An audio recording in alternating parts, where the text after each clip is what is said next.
Thank you, comrades. And to start, I'd just like to say that the British comrades have given me quite a challenge this year, because to discuss the situation in Burkina Faso today, Thomas Sankara, and the fight against imperialism in West Africa, in reality, would require 3 lead-offs.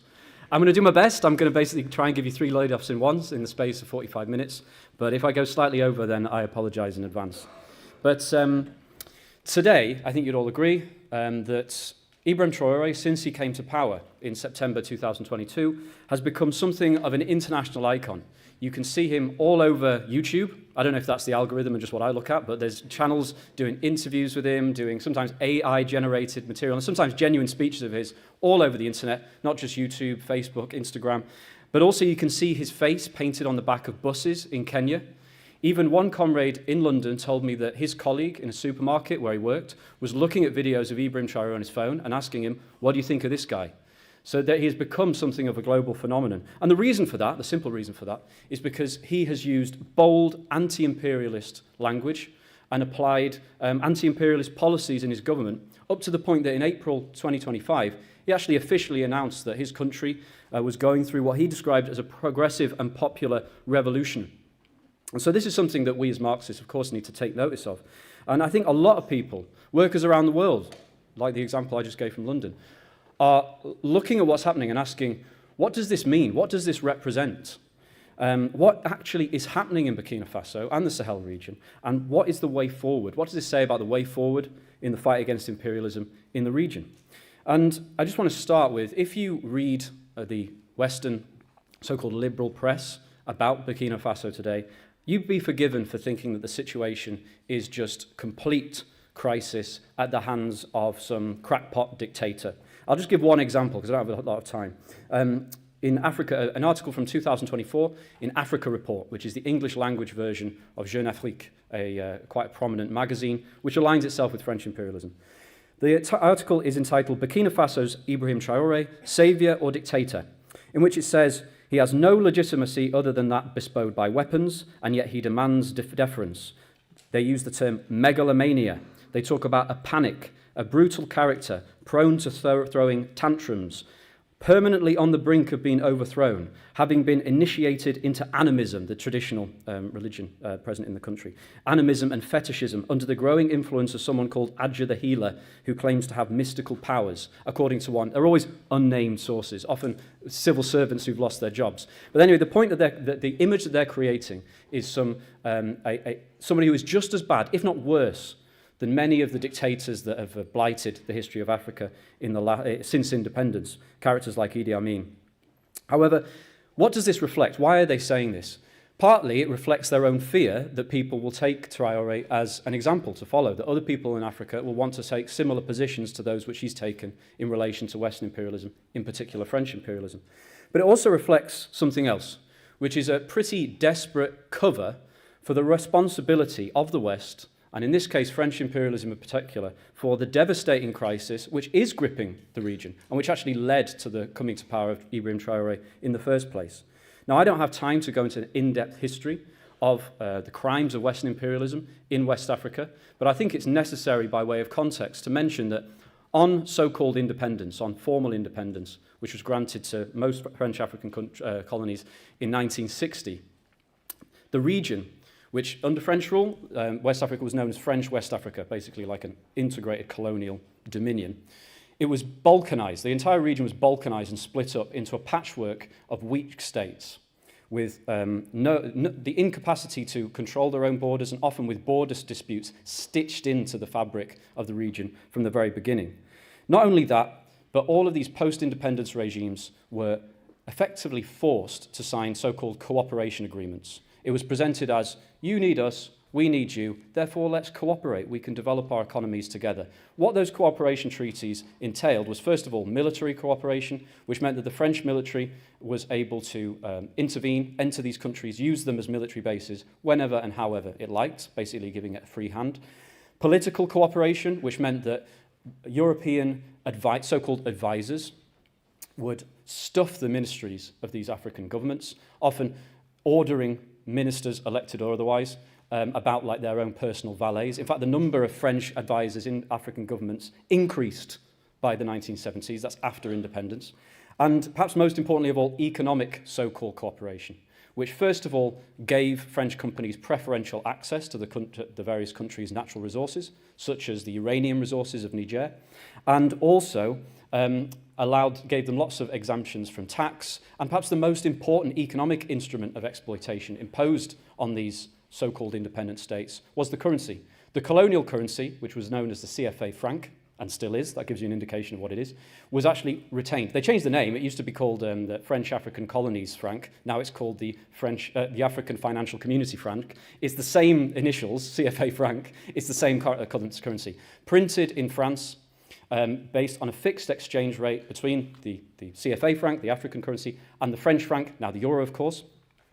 And that pegging was set by the French treasury. It was the French state that decided the exchange rate. And this was fixed, so these African countries could not devalue their currencies in order to become more competitive with neighbouring African countries, and certainly not more competitive with France. And what it meant, I can't go into too much detail, but what it meant in practice was that French companies could withdraw capital and profit instantaneously, because you had instant convertibility between the two currencies.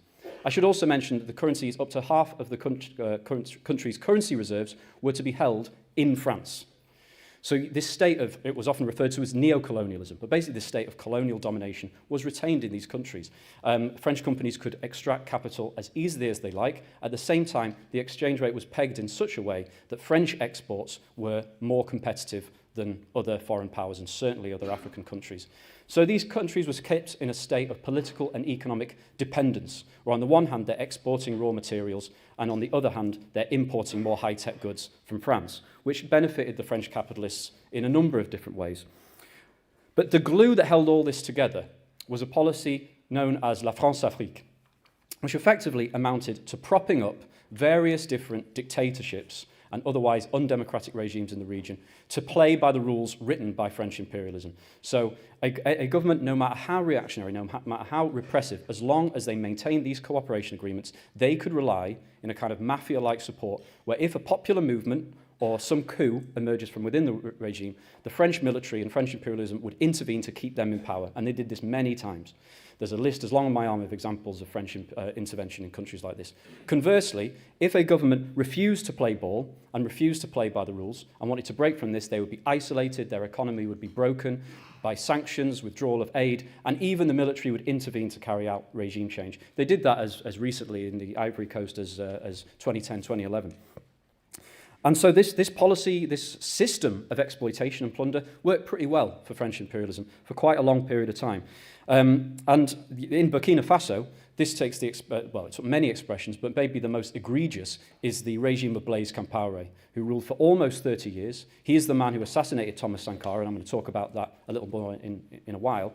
And after assassinating Sankara, he established first a direct military dictatorship, and then he introduced so-called multi-party democracy, under which he never lost an election, and basically ruled as a one-man dictatorship, but was a key French ally in the region, not only to plunder Burkina Faso, but also as a base of support in the entire region. What was the effect of all this? You can probably imagine the effect of all this on the living conditions of the masses in these countries. And the overall result was a complete lack of economic development. Next to no development of the productive forces. Now, let's not forget that the development of the productive forces is the basis, ultimately, of all human progress. So what does that look like? It means that as late as 2018, up to almost 60% of the Burkinabé population were in extreme poverty, so under $3.65 a day. The literacy rate for the entire country was 30%, so a minority of people in the country were illiterate, and the figure was even lower for women. Not only that, but in the countryside, as you can imagine, the majority, absolute majority of about 80% of the population were peasants living and working in the countryside. Of those, the majority were subsistence peasants, so not even producing for the market, but actually just farming in order to meet their direct day-to-day needs, and incidentally finding it more difficult to do so. But even in the cities, the working class was a small minority in the cities. The informal economy stood at 95% of the economy. Now, what informal economy is kind of a euphemism to refer to a fluctuating state of precariousness and unemployment, effectively. People who sell drinks by the side of the road, rickshaw drivers, are classed as small business owners. In reality, they're in the informal economy. Workers who may work for about 2 months in the year and then have to survive by some form. These are the kind of conditions confronting the absolute majority of the population of Burkina Faso, which is more or less unchanged even from the 1980s. There have been slight improvements, but really what we see is a complete lack of development. And one point I want to stress here is under these conditions, bourgeois democracy, any form of democracy, is impossible. What is bourgeois democracy? Bourgeois democracy is a form of class rule by the capitalist class, which uses certain formally democratic institutions, parliaments, an independent judiciary, a so-called free press, in order to manage the state and rule as a class. So what do you need for bourgeois democracy? The first thing you need is a bourgeoisie.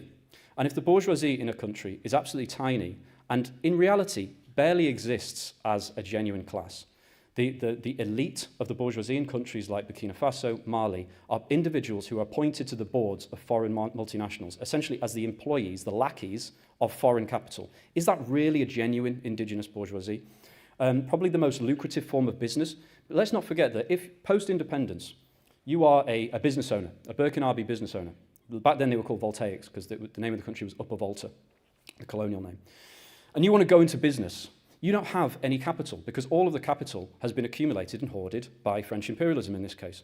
So what do? You can't just set up a factory. And even if you did have the factory set up the capital to set up a factory, how are you going to compete by European and American companies that can totally outproduce you and dump products even at a loss? Many African farmers are constantly driven out of business or unable to make a profit because American farmers that can produce more cheaply dump unsold products on the African market. In other words, there is no space to develop a genuine African indigenous bourgeoisie, particularly in these countries.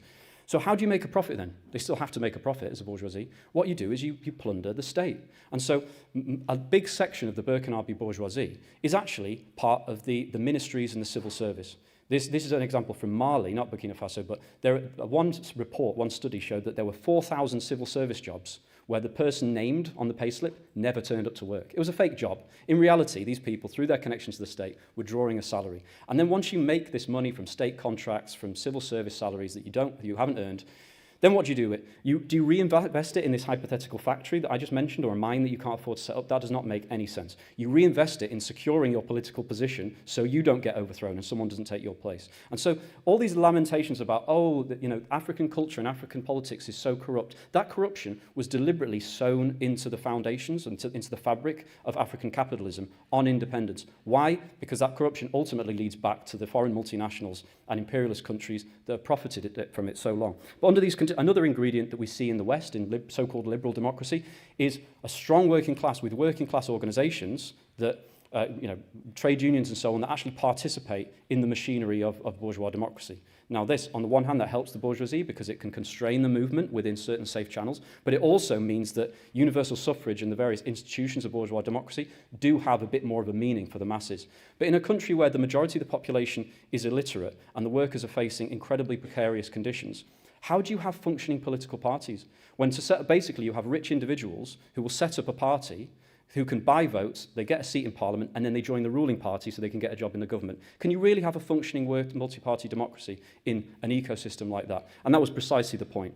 The reason I stress this point, at the risk of going over time, is because if you read about Burkina Faso and Ibrahim Traoré, all you'll read about is democracy, democracy, democracy. Now, I want to make something clear. What exists in Burkina Faso right now is not a democracy. It's not a workers' democracy. It's not a bourgeois democracy. But the democracy that they're talking about, that they want to restore by carrying out some form of regime change, has never existed in these countries. And it will never exist on a capitalist basis either. So they are deliberately raising a fiction in order to carry out what is a reactionary struggle for imperialist domination. And this is something that has been realized and experienced by the Burkinabe masses themselves. And actually not just in Burkina Faso. A recent poll by Afrobarometer showed that more and more people, including in more developed countries like South Africa, were becoming skeptical of democracy itself. Most people in most countries still said that democracy in general, in the abstract, was the best system, but a majority said they would support a military takeover if elected leaders abuse power to their own ends, which they do in all cases. So an increasing appetite, shall we say, for military takeover. Now, is that a sign of, reactionary consciousness, the masses are all shifting to the right? I would say not, and part of the purpose of this discussion is to interrogate that.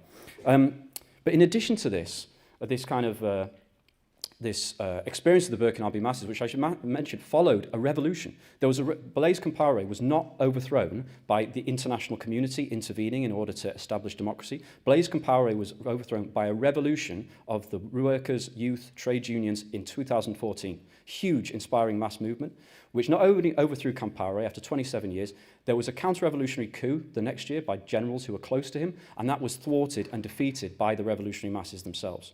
As a result, they elected Roch Marc Christian Kabore, who was a politician from the Compaoré regime, but had a sudden change of heart and represented himself as a democratic leader. And their experience of the Kabore regime was a worsening of their conditions. That's one reason why so many people have actually turned against even the notion of bourgeois democracy. One big reason why they saw their conditions worsen under so-called democracy was an Islamist insurgency that burst into Burkina Faso from about 2015. And this spilled over from Mali. And again, the rise of Islamism in the Sahel deserves its own talk. I'm only going to be able to give a brief outline of the process. But again, I think a bit of historical context is necessary because, again, imperialism, and Western imperialism in particular, bears a huge amount of responsibility for this scourge on the region. First of all, the poverty in which this region has been held is a major recruiter for the Islamist groups. Another factor is that all of these countries deliberately were planned, if you like, and stitched up so that there were ethnic tensions within their bounds. That, for instance, you would have clashes between nomadic herders and sedentary populations, which didn't necessarily reach the point of violence, but in the context of climate change has increasingly become a life or death question. It's not simply a land dispute, like a neighbour's garden. Somebody's planted a tree that hangs over your garden. This is a life and death question for people who live on the land. In that, which is also the responsibility of imperialism. That provided fertile ground for Islamist groups to intervene after the collapse of the Gaddafi regime in Libya. Let's not forget that Western imperialism intervened in Libya for what? For democracy and security. Gaddafi was going to carry out massacres, therefore we intervened to save the people of the region. And France spearheaded this. French imperialism under Sarkozy spearheaded this intervention. Long story short, after the collapse of Gaddafi, mercenaries who'd been hired by both sides in the civil war went home with arms in hand. That included people of the Tuareg ethnic group, a nomadic ethnic group in the north of Mali, that's had been fighting a separatist struggle and a nationalist struggle against the central government for quite some time. As you can imagine, that injection of arms and fighters across the Sahara massively exacerbated that conflict. And worse still, Islamist groups from outside, often from places like Algeria and Mauritania, hijacked that movement, actually succeeded in sidelining the secular nationalist struggle and effectively took over. At one point, it looked like this Islamist insurgency could take the capital, Bamako, at which point French imperialism under François Hollande intervened quite decisively with thousands of troops. They succeeded in pushing the Islamists back, but they did not succeed in eliminating Islamism. Instead, at the peak of the intervention, you had up to 20,000 troops from France and the UN. And despite this, at the same time, the Islamists spread out from the remote north of Mali across throughout the north of the country in the centre and into Niger and Burkina Faso, which had had next to no Islamist attacks prior to this. It reached the point that by 2019, which is before the coup, of course, 4,000 schools were closed as a result of the insecurity. The number of people needing emergency food assistance in the region, including Burkina Faso, almost quadrupled between 2015 and 2022. I just want to mention tangentially, throughout all this period of chaos and collapse in the countryside, GDP grew on average 4.9% a year. In Britain, we'd celebrate that as a miracle. All it goes to show is this so-called GDP growth has nothing to do with economic development and the conditions of the masses, because it's all been siphoned out. And so this creates a situation where you have increased insecurity, of course, 1 million people internally displaced, and disgruntlement within the ranks of the army, soldiers complaining about not having any rations, not having enough bullets, having to share 100 rounds between themselves, not having bulletproof vests, and a situation of where the government is completely isolated, hated by the majority of the population, and approaching a revolutionary situation opening up, to put it bluntly. From the end of 2021 onwards, mass protests in the capital. And what happens next is that in January 2022, there is a coup by a group of officers led by Paul-Henri Sandaogo Damiba, who sets up what he calls a government of national salvation. So this is a transitional military government in which he says, we are now going to ensure security and impose order. Only 9 months later, his military government is overthrown by another group of junior officers led by Ibrahim Traoré, Captain Ibrahim Traoré, on the 30th of September 2022. Initially, Traoré in his speeches, he didn't talk open about revolution. He did talk about our revolt, but for him the revolt was securing order and security and economic development for the country, and setting up expanding the recruitment, of organizations called the Volunteers for the Defense of the Homeland, which are basically like a national defense militia against the Islamists. But within a month of Traoré taking power, he decisively broke with Western imperialism, and French imperialism in particular. He insisted that French troops withdraw from the country and turned towards Russia, inviting Russian troops and Wagner mercenaries into the country. This was actually following a similar process in Mali, which I don't have time to go into in detail, but you also had two coups take place in Mali in 2020 and then in May 2021, where Assimi Goïta, who'd taken power in May 21, came under enormous pressure by France and by the surrounding regional bloc, which is called ECOWAS. They applied sanctions, they cut off support, France threatened to withdraw its military support, and one interesting thing happened. Rather than backing down and saying, yes, we'll hold elections, which would presumably give a result that's favourable to Western imperialism, Goïta dug in and actually said, no, you know what, not only can you stop military cooperation, but you can withdraw all of your troops and the UN troops, and we'll turn to Russia instead. So I want to point out that there is also a context here, a regional context, in which Traoré was operating. Since then, the question of transition to elections has been suspended, political parties and the constitution has been suspended, and what we have now is outright military rule under Traoré in Burkina Faso. This is, of course, the aspect that the Western media will focus on ad infinitum. I want to explain, why has this happened? This series of coups, this turn towards Russia, what does it represent? What does Traoré represent? First of all, it's happened many, many times in history that a regime has been completely isolated, that you have a tumult at the base of society, that the ruling class is no longer capable of ruling. It's too weak, it's too discredited. The masses are rising up, but the masses do not have organizations or leadership to be able to actually take hold of the state and establish their own regime. How many times have we seen this in history? We saw it in Sudan relatively recently. Power is lying in the street in these circumstances. And so often, into this vacuum will step the army, the armed bodies of men, who will take power, often taking up certain demands of the movement and saying, we're going to introduce order and stability. This is a phenomenon known to Marxism as Bonapartism, after Napoleon Bonaparte, the military leader of France after the French Revolution. But once we've identified something as Bonapartism, does that exhaust the question? Are all Bonapartist regimes identical? I mean, this is a military dictatorship. It's quite a classical example of Bonapartism, if you like. But does that mean all Bonapartist regimes are the same? When al-Burhan and Hemeti in Sudan carry out a coup to crush the revolutionary movement in Sudan and basically restore the old regime, that is a form of Bonapartism. Is that identical to what has happened in Burkina Faso? I would say not. And there are many examples in African history where groups of officers have taken power in coups, established military dictatorships, whilst leaning on a wide section of the masses and actually struck blows against the old order, against the ruling class, and even against foreign imperialism. And I think it's necessary for us to be able to understand why that happens. Why is it that, even though they're Bonapartist regime, that rest on a bourgeois basis, a capitalist basis, why does this take place? The first thing to point out that in no country is the army a single homogenous bloc where they all think the same. All armies, in a more or less distorted way, do reflect the underlying class composition of society and the class struggle. This is even more the case in poorer countries, where the army actually represents one of the most stable forms of employment in the country.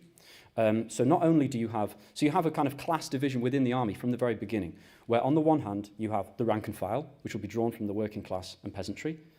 You have the generals at the top, who are basically part of the ruling elite and are basically just giving each other positions in order to exploit the country.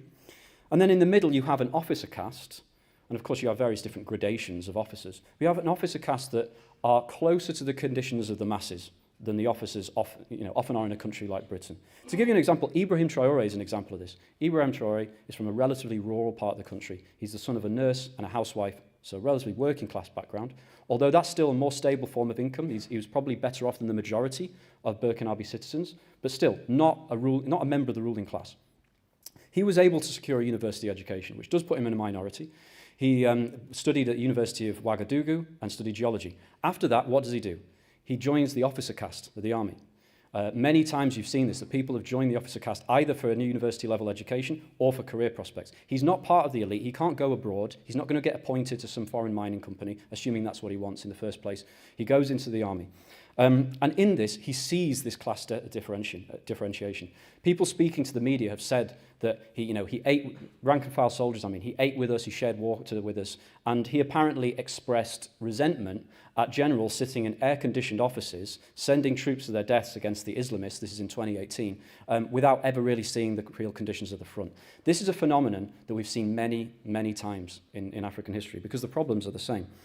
And so there is often a tension within the army itself between different wings of the officer caste, often a more senior officer caste who basically defend the status quo, and a junior officer caste that can become radicalized, not only because they see the conditions of the masses and they resent the wealth of the elite and the inequality, but they also become radicalized by seeing their country constantly held down and humiliated, effectively, seeing the backward conditions, seeing the inability of the state to actually break free of this domination. And so there have been many times in history where the junior officer layer have become radicalized by ideas like nationalism, pan-Africanism, and even socialism. A classic example of that is Nasser in Egypt, who led a group of young officers. Gaddafi also came from the junior officer, relatively more junior officer caste. And so the intrigues and power struggles and the various coups and counter-coups that you see in these countries, on the face of it, it just looks like, oh, well, one set of soldiers overthrowing the other, it's all the same. That would be a very crude analysis. In reality, these intrigues don't just represent individual ambition and greed. That might also play a role. I'm not going to discount that. But they also reflect the underlying class struggle. And so when I spoke about the Damiba regime, that regime had, on the one hand, the same officer caste that has existed up until that point, so the same more right-wing senior officers and the junior officers who were expecting some kind of improvement. That tension within the regime was exposed when there was also a debate going on within the transitional government about whether to continue cooperating with France or whether to turn towards Russia, as Mali had done. Damiba basically was unable to resolve these contradictions, didn't make any progress. There were a series of ambushes against the army, which were catastrophic, leading to a mutinous mood, and that set the stage for Traoré's coup. That explains how Traoré would come to power, even though there'd only been a coup back in January. But why the turn to Russia? I already talked about Mali. And here we have to talk about the international context, of course. Now, about 20 years ago, Western imperialism, particularly the United States, was the only game in town. If you stood up against the United States and France, you would be isolated, your economy would enter into a state of collapse, and you would be overthrown. And they carried this out successfully. But something has changed since then, which I'm sure you've been discussing throughout this event. That, first of all, the rise of China as a major economic power has had a big effect in Africa. China is now the biggest single trade partner for sub-Saharan Africa, more than the United States, and became the biggest investor by FDI in foreign direct investment in 2010. America is now trying to challenge that, but that's another story. And so China was now giving investment, it was buying mines, it was doing so very much for its own interest, and a lot of these infrastructure investments, I have to say, did not produce much results, but there were that did produce results, and so all of a sudden there was a potential source of funding that wasn't just going to do whatever Washington said. Likewise, Russia was challenging the West militarily in a number of fields. First of all, in Georgia, Russia had demonstrated that it could actually reverse a kind of a turn to the West on the part of a regime that it considered part of its backyard. In Syria, Putin's Russia intervened on the side of Assad and propped up that regime for quite a long time. In the Central African Republic, Russian mercenaries were absolutely indispensable for keeping Touadéra in power in the Central African Republic. And then Russia had successfully defended itself against sanctions not only before, but of course during the Ukraine war. And so Russia was seen increasingly in Africa as a possible alternative, that maybe they would be able to provide us with the military support and equipment that currently were dependent on the likes of France for. So it's within that context that when Goïta came to power in Mali in May 2021, sorry to keep on skipping between countries, because he's the first. When he came to power, the West and ECOWAS, the regional bloc, tried the same playbook as they always have done. First, they suspended their membership, they suspended trade, they suspended military cooperation, thinking, well, the crisis would be so deep, he'll be forced to negotiate or will be overthrown in a coup. But because of the alternative that existed, rather than backing down, he dug in, as I mentioned earlier, and turned towards these countries, which has set off a process with a logic of its own. That's also something that we have to take into account. Like Traoré's rule does also represent this phenomenon, but I'll come back to this question. And finally, there is also the the impact on consciousness. It's not just a question of geopolitics. There is, of course, a class struggle and a rising class consciousness, a revolutionary consciousness actually within the country, and particularly within the youth. Traore became a global sensation back in 2023 when he attended the Russia-Africa summit. At that summit, he made a speech in which he talked about imperialist slavery.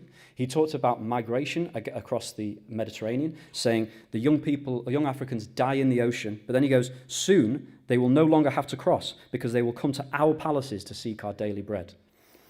He goes on to say, our predecessors taught us one thing: a slave who cannot assume his own revolt does not deserve to be pitied. And he ends on, homeland or death, we will win, which is a direct quote from Sankara and also Che Guevara. So he didn't use the word revolution there, but he's using nakedly anti-imperialist, militant, and revolutionary language. That set off like a wildfire, particularly across Africa. Often when people talk about the popularity of Traore, they go, oh, it's all Russian bots. You've got Russians making AI-generated videos that are making... And it's true that they are. Like, you can see videos of R. Kelly and the Pope endorsing Traore. I don't think those are real. You can play a video game where you play as Ibrahim Traoré against the Islamists made by a Russian studio. There's obviously a reason why Russia has an interest in promoting this regime, but the reason he's so popular is not simply because Russia is promoting him. When people see these videos and see real speeches that he genuinely has made, they are inspired because they feel the same oppression, and they are. He also, by the way, talked about African leaders need to stop being like puppets who basically jangle and dance every time the imperialists pull the strings. That's right, isn't it? He genuinely said that. That is genuinely true. And so for that reason, millions of people around the world are looking to him. It cannot simply be explained by Russian bots and so on. There is a real process going on here. But another part of this process that I want to really stress is once he comes out and makes these bold statements, he has been met with even more support at home. When he took power, he was actually met with demonstrations of support, not of protest. When he came out and made that speech in Russia, again, he had demonstrations of support. When there have been coup attempts in Burkina Faso, people have come out to protest against the coup and in favor of the regime. And what we see, and we've seen this in other countries, we saw a similar process in Venezuela, that the more bold the leadership gets, the more, the appetite comes with the eating, right? The bolder the masses get, they give him more support, he gets bolder, which again creates a bit of a dialectical process. There are limits to this, which I'll come on to, but there is this process going on because from first talking about security and the Volunteers for the Defence of the Homeland, I remember giving a talk on a similar subject on the Sahel in 2023. And in that talk, I mentioned the fact that as yet, no foreign companies have been nationalised and the French companies operate as before. Well, I can now report that that is no longer the case. It's not that all foreign companies have been nationalised. I don't want to overstate this, but first of all, to take one step back, when we talk about the gains, what has actually been achieved, beyond revolutionary rhetoric, what has actually been achieved? First of all, the ejection of French forces is not some kind of passing note on the margins. The French military, the French advisors, French imperialism has been embedded in these countries for more than a century, has been raping and pillaging these countries. Advisors strutting around the corridors of power, ordering the leaders of countries around like their personal valets. They've been there for over 100 years. Now they're gone. What impact does that have on the consciousness of ordinary people in this region? And it's not just the Sahel now. As a result of these events, the French allies, like Chad, like Senegal, like the Ivory Coast, have all requested that the French military withdraw, and the French military has withdrawn. So the Ivory Coast is still a major French ally, and yet the Ouattara regime in Ivory Coast thinks that it would be too politically toxic to keep the French troops there, and so he's had to request them out. That means something. That does have progressive implications. In the economic field, all of these countries, Mali, Burkina Faso and Niger, have passed new mining codes which give the state a higher share of the mining, the mines themselves, and also impose higher royalties and higher taxes on the companies. And if the companies don't play ball, as they often do, and they misreport their profits, they nationalise them. Burkina Faso was nationalised 2 gold mines owned by a London-based mining company, Endeavour Mining, I think it is, which is a sign of intent. Traore has also indicated that there will be more nationalisations. And 3 exploration licences for potential mines have also been nationalised by the state. This is not a nationalised planned economy, but this is a step in the right direction. This is a step towards greater economic independence. And the impact of this, it's been modest because the crisis still exists in the country, but public wages have actually been reduced. The wages of ministers have been halved, which again is inspired by Sankara, we're going to talk about in a minute. The extreme poverty rate has reduced by 2%. Again, a modest gain, but considering the conditions of crisis, these are gains that we should take note of. And this has culminated. Oh, I should also mention, I just read this today, but back in February, the government decreed the nationalisation of all rural land. Now, one thing I have to add is Sankara also nationalised the land, but that was always left kind of on paper because of the counter-revolution. I'm teasing parts of the rest of the talk, but I think it's necessary to point that out. But this announcement of the nationalisation of rural land means that no foreign buyer can now buy land in Burkina Faso. And I think that this reform is intended to kind of gain support within the peasantry. And in April of this year, Traore announced officially this progressive and popular revolution, which wasn't just a slip of the tongue. It's actually, you can find it on the president's website. It's become effectively an official slogan of the state. Now, there's a question here. Is this just a ruse? You know, is it cultivating a revolutionary image to make people like him so he can continue robbing the country or something like that? I'm not a mind reader. I would say that he has carried out anti-imperialist policies and nationalizations. I can't tell you what is going on inside Ibrahim Traoré's head, but I can guess at what's going on through the minds of ordinary people in Burkina Faso and the rest of the region when an African leader stands up and says, we are fighting a revolution against imperialism and is nationalizing gold mines. The person's mind I really want to read is not Ibrahim Traoré's, it's those people, it's the working class and the peasants of those regions. What impact do you think it's having? And I think we can tell by the popularity of Traoré what impact it is happening. This is reflecting a really significant development in consciousness. If you wanted to sum up this process, what does Traoré represent? He's not created this from scratch. He is an expression of this, but it's an expression that is dialectically having an impact. What is taking place is millions of the poorest people on the planet are being brought into the political struggle and are raising political consciousness as they move, in many cases for the first time in their lives. And these people are overwhelmingly young because 65% of the sub-Saharan population are under the age of 30. So when we talk about the youth, we're talking about hundreds of millions of people who are being politicized by these events. Now we have to ask ourselves, is this progressive or not? I think probably all of us in our room recognize the progressive implications of this.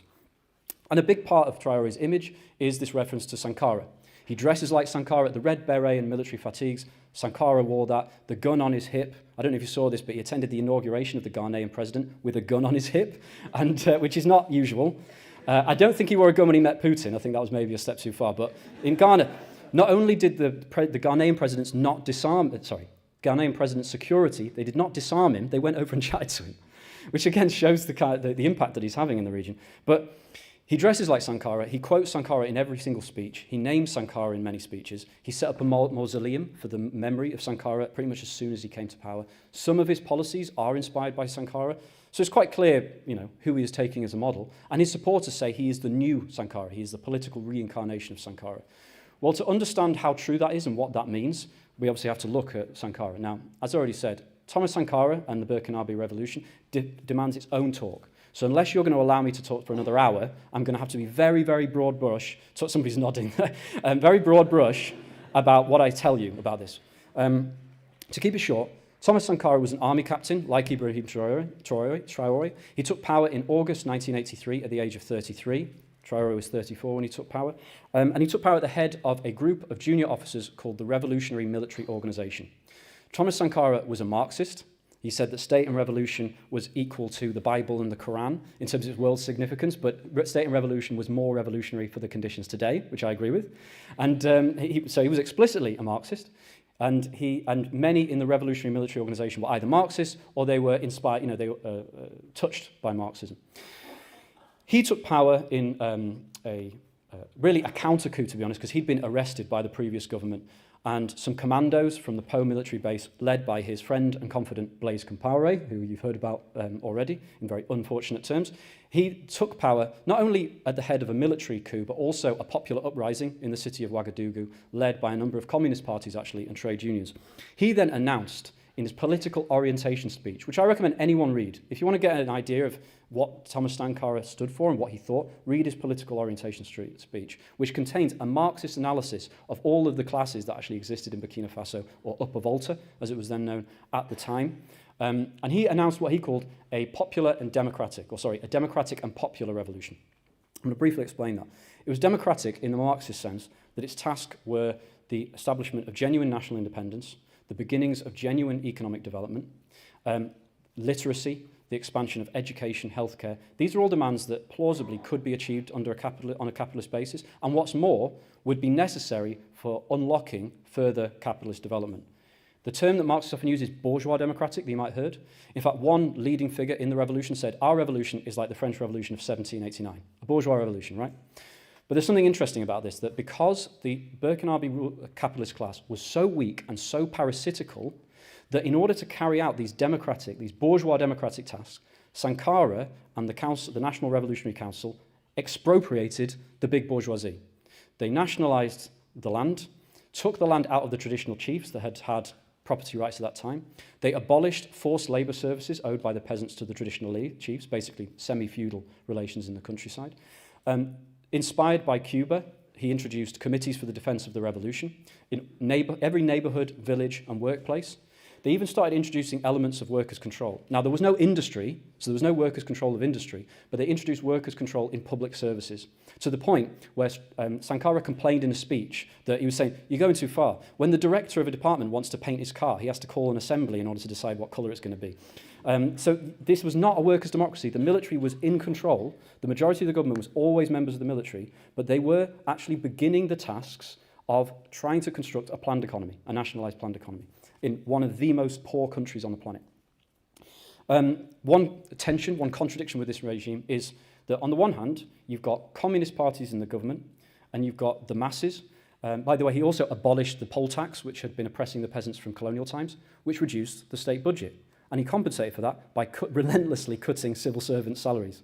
And when they complained about it, he was quite funny, Thomas Sankara, when they complained about it, he said, civil servants are complaining that they don't have money because of the tax, the 12% tax. It's not because of that, it's because you're spending it on beer and kebabs, is what he said. But as you can imagine, that drew laughter from the committees of defense of the revolution. I don't know how much laughter it was drawing from the civil servants themselves. I don't know how much the traditional chiefs were laughing. And they were starting to take over rural committees for the defense of the revolution because they remained and remain influential. So you'll have, on the one hand, encroaching counter-revolution against the impositions of the revolutionary regime. At the same time, the masses who are benefiting most from the revolution, the unemployed and the peasants, are only just being drawn into politics from the same time, at the time. They had not consciously launched the revolution. The military launched it over their heads. And so Sankara is trying to basically cultivate revolutionary consciousness in a layer after he'd taken power, which is difficult. And his power rests on the army. The army, the majority of soldiers supported him, loved him, but most officers were not Marxists. In fact, some of the officers in the government were anti-communists who didn't want communists in the government. Now that contradiction has to be resolved one way or another. Either the revolution overthrows the generals and the civil servants who opposed the revolution, or they overthrow the revolution. And long story short, in October 1987, the counter-revolution won. They assassinated Sankara and a number of his collaborators. The leader of that counter-revolution was Blaise Compaoré, who was one of his best friends, who'd been tapped up by Félix Houphouët-Boigny, the leader of Ivory Coast, and French imperialism.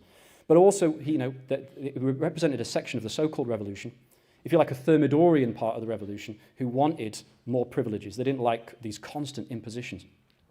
And since then, everything went backwards. The land nationalisation was left hanging in midair, and Compaoré ruled as a ruthless pro-Western dictator ever since.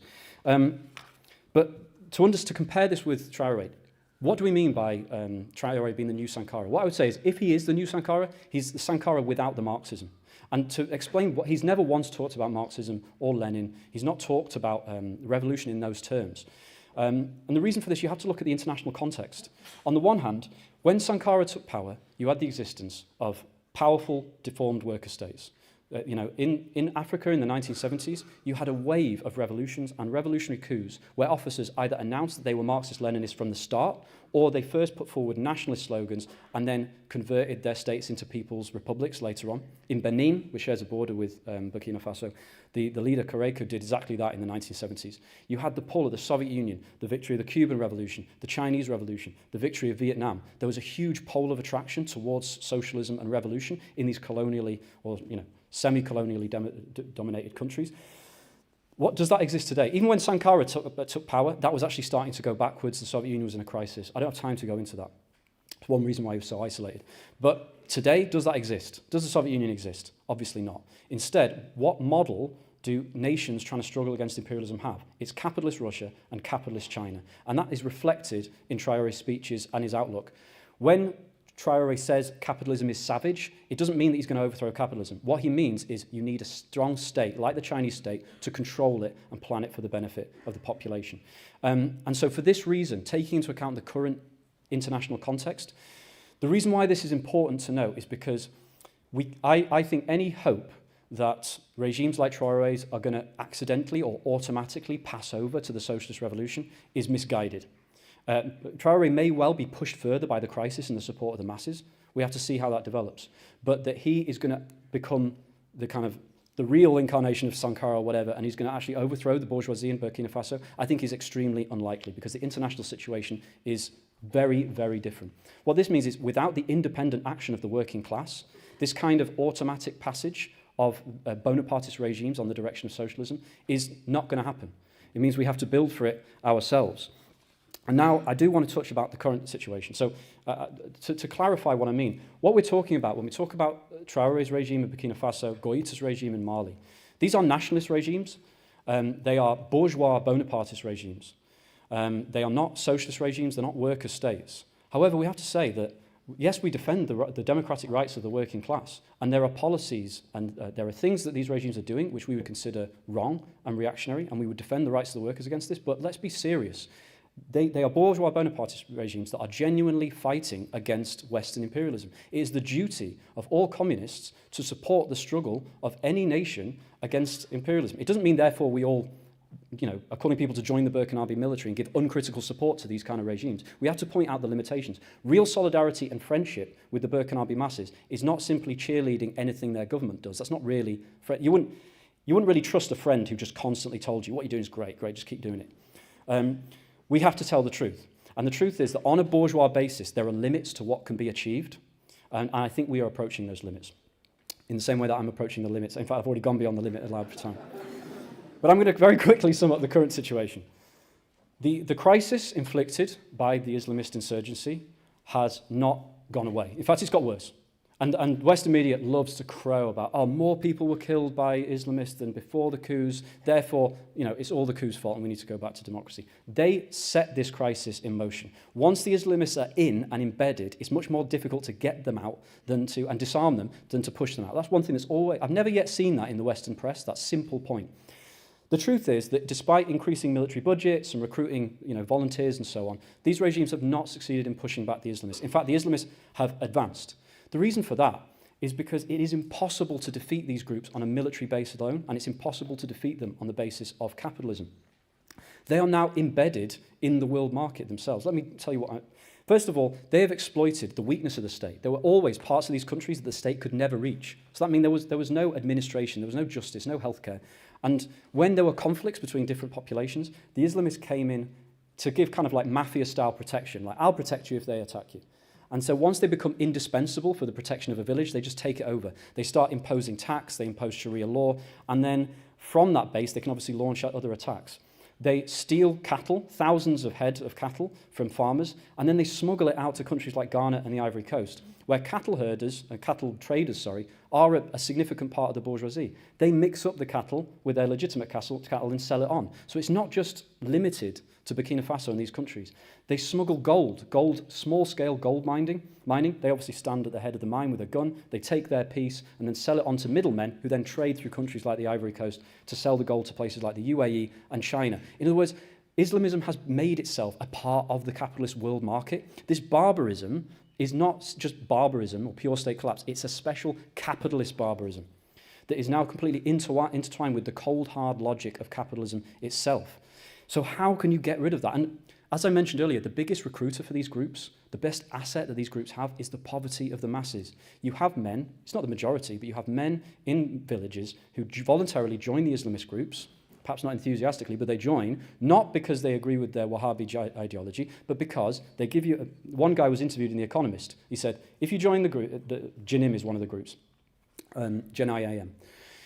If you join Jinim, they give you a motorbike, they give you a salary, you get to eat meat, they give you a wife. I can't get that anywhere else.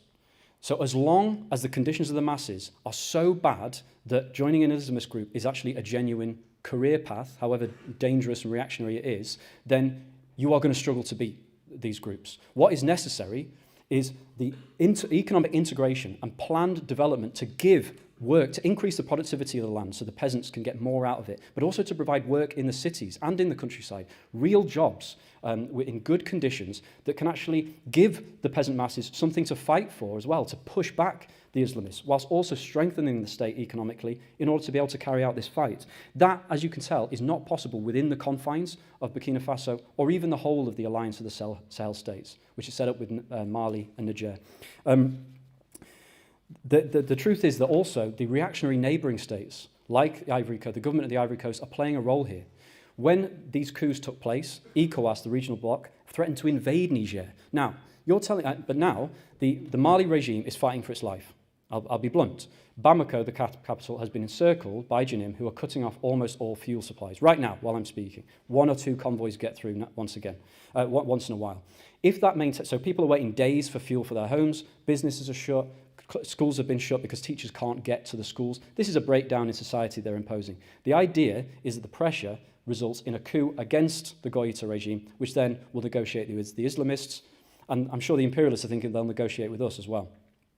In that condition of crisis, you would think countries neighbouring Mali, like the Ivory Coast, would send military support to ensure that the fuel convoys that are coming from their country would be able to get to Bamako. Because otherwise, if Bamako falls, then the Islamists are going to spread. They're not doing that. Instead, when Niger had a coup, they threatened to intervene with an army. Now, you're telling me that ECOWAS can pull together an army of thousands of soldiers to invade a member state, but they can't pull together a task force to ensure that oil convoys are coming to a country that's about to collapse on their border. The point is that these countries that are closely allied with French imperialism, I don't think they want the collapse of these states because they know the implications for them, but they will consider that a lesser evil to the success of these states. If these regimes are in any way successful, it poses a risk to their own rule and, of course, the interests of French imperialism with which they are very closely tied. And so, frankly, the enlightened democratic international community is prepared to watch these countries starve and eventually collapse and have to do some kind of deal with Islamists, which would result in the imposition of Sharia law everywhere. What that means in practice, by the way, is that women who leave Bamako is still under state control. Women who leave Bamako on a bus have to put a veil on and sit separately from the men, because if they get caught, if their bus gets stopped and they get caught, then they'll get whipped. That's what's happening in the countryside in Mali. So they would see the victory of that group as a lesser evil compared to the victory of these anti-imperialist regimes. Those are the stakes. I also need to talk very briefly about the question of Russia and China. They turned to Russia and China for support. What has been the result? The fact of the matter, and I've spoken to people in these countries, there is a huge amount of disappointment and bitterness towards these so-called anti-imperialist allies. Not because they have behaved exactly the same way as France. These countries have not simply become puppets of these other imperialist governments. That's one thing I want to emphasize. The real problem has been they have not provided the support they need. Wagner came in with a few thousand troops. They've actually left Mali now. One reason they've left is because they were disappointed that they couldn't get hold of mining rights. In every country Wagner has come into, they have established control over certain economic assets, which they've then, made a profit from. But the Malian government has been preventing them from doing that because it is a genuine nationalist regime that doesn't actually want to be dominated by the other imperialist powers. It just wants support. But it's kind of the lesson we learn from this is the imperialists are only going to help you if they're going to get something from it. So they've left. Why should I get shot in the Sahel by an Islamist if they're not going to give us the gold that we're after in the first place? So we're learning, the people of Mali are learning a harsh lesson in that the enemy of my enemy is my friend will only take you so far, to be honest about it. Like, what's China doing? China is happy to sell weapons to these countries, is happy to buy mining licenses and sign investment pacts, but beyond that, it doesn't do anything. And this is a pattern with China throughout all of Africa. In reality, China's win-win strategic partnership with Africa essentially means if you win, if you live, China wins. If you die, China wins. It's okay, because we're going to do a deal and invest with whoever comes to power. In reality, what this shows is that the only force capable of coming to the aid of the people of these countries is the working class of the region. And the potential exists for that everywhere. And I'll finish on this. The popularity, what Traore signifies, the popularity of Traore, signifies, along with the Gen Z revolutions we've seen in other countries, it signifies that the mood for a regional revolution exists in these countries. Speaking to people from this part of the world, there's a recognition that a lot of these states are artificial constructions, and actually more economic integration is required. This is actually something that Sankara talked about, but I'd better move on. That This mood represents the potential for revolution, but waiting for another Traore in these countries, or another Sankara for that matter, is mistaken. Only the working class, mobilized in its own organizations with a revolutionary party, can actually break through this reactionary cordon and start to plan and develop the economy by expropriating the bourgeoisie who are helping them, trading the cattle, smuggling gold, by integrating the economy on a planned basis. Only on that basis can you achieve the genuine unity that many Pan-Africans strive towards. And only on that basis can you kick out imperialism. And finally, one final point is, when I speak about imperialism, we have to talk about the role of the West here. Still to this day, the West, other imperialist powers as well, but the West and Europe hoard the capital and technology that these countries need to build up their industry, to build up their working class, and to have any kind of effective economic plan. We can't avoid that. The imperialists are only going to use that investment in capital if they're going to get something out of it. So they're not going to help a genuine, progressive regime. The only way that this capital and technology can be used to develop these countries and liberate these countries, not only from oppression, but also from want, is if the workers of countries like Britain and France, the old colonial oppressors, take the productive forces of their countries and the assets held abroad by their companies into their hands, and then use them by in a course of genuine socialist cooperation with these countries, only on the basis of a regional revolution establishing a socialist federation of West Africa and the overthrow of imperialism right here at home can the tasks of not only the African revolution but the world revolution be achieved. For that we need a party. A whole generation is being moved into political struggle to crystallize the lessons of this movement, to give it an organizational and a political form. These are the tasks of a revolutionary party. So let's build it. Let's build such a party, a worldwide revolutionary party of the working class, and struggle towards the victory of the world socialist revolution. Thank you.